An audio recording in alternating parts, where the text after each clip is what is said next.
जय गुरु जी, संगत जी। मालिक के दरबार में जब सत्संग पूरा हो जाता है तो कई बार होता है कि संगत बैठे होते हैं जिसमें वो अपनी बातें शुरू करते हैं, तो कभी कुछ ऐसी बात गलती से भी हम किसी को ना बोलें जो किसी संगत का दिल दुखा दे। कहने का अर्थ ये है कि महाराज के दरबार में मालिक ही सर्वोपरि हैं। गुरु जी के दरबार में आप कोई ऐसी किसी को बात ना बोलें जो किसी के दिल को चुभे। किसी भी कारण से कोई संगत गुरु जी से दूर हो गई, किसी भी संगत के कारण यदि कोई गुरु जी से जुड़ी हुई संगत उनसे दूर हो गई, तो गुरु जी कहते हैं उसको मैं कभी माफ नहीं करता। उस व्यक्ति विशेष को गुरु जी माफ नहीं करते, क्योंकि गुरु के दर तक आना ही सबके भाग्य में नहीं है।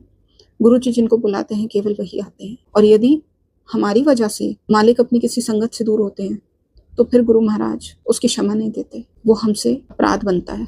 इसलिए गुरु जी के दरबार में किसी भी संगत का दिल ना दुखाएं, कोई भी ऐसी बात ना बोले। कोई संगत कई बारी जब सत्संग हो जाता है तो उसके बाद में हम सब गुरु परिवार हैं और गुरु परिवार में हम सब एक दूसरे को अपना समझते हैं, मानते हैं, तो जाहिर है अपनी कुछ पर्सनल बातें हम कुछ संगत के साथ शेयर करते हैं। हमें नहीं पता दूसरा इंसान उसे किस रूप से ले रहा है या सुन रहा है। कई बार जाने अनजाने में, इंटेंशनली अनइंटेंशनली ऐसा होता है कि हम वो बात सबके आगे बोल देते हैं उस इंसान को। शायद उसने अपना समझ के आपको बताया हो, अपना कोई भी पर्सनल कुछ भी बात, और हम उसे जब 5 जन या 10 जन के आगे बोल दें तो नहीं पता कि उसको बुरा लगे या कितना बुरा लगे।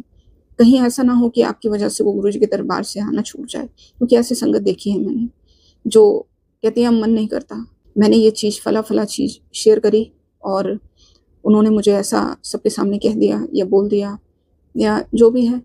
मैं कहती हूँ मालिक आपके दरबार में हम किसी भी संगत का दिल ना दुखाएं। अपनी कोई पर्सनल बात कीजिए ही मत करिए, क्योंकि गुरु जी के दर पर आए हैं, मालिक के दर पे आए, सत्संग अटेंड किया, सत्संग आरती के बाद में जो सत्संग शेयर होता है, प्रसाद खाया, सत्संग सुना महाराज का, या आपको यदि सत्संग शेयर करना है तो आपने सत्संग शेयर किया, महाराज की ब्लेसिंग्स ली और आके लेके आप फिर अपने घर जाइए और सीधा घर जाइए, बीच में कहीं नहीं रुकिए।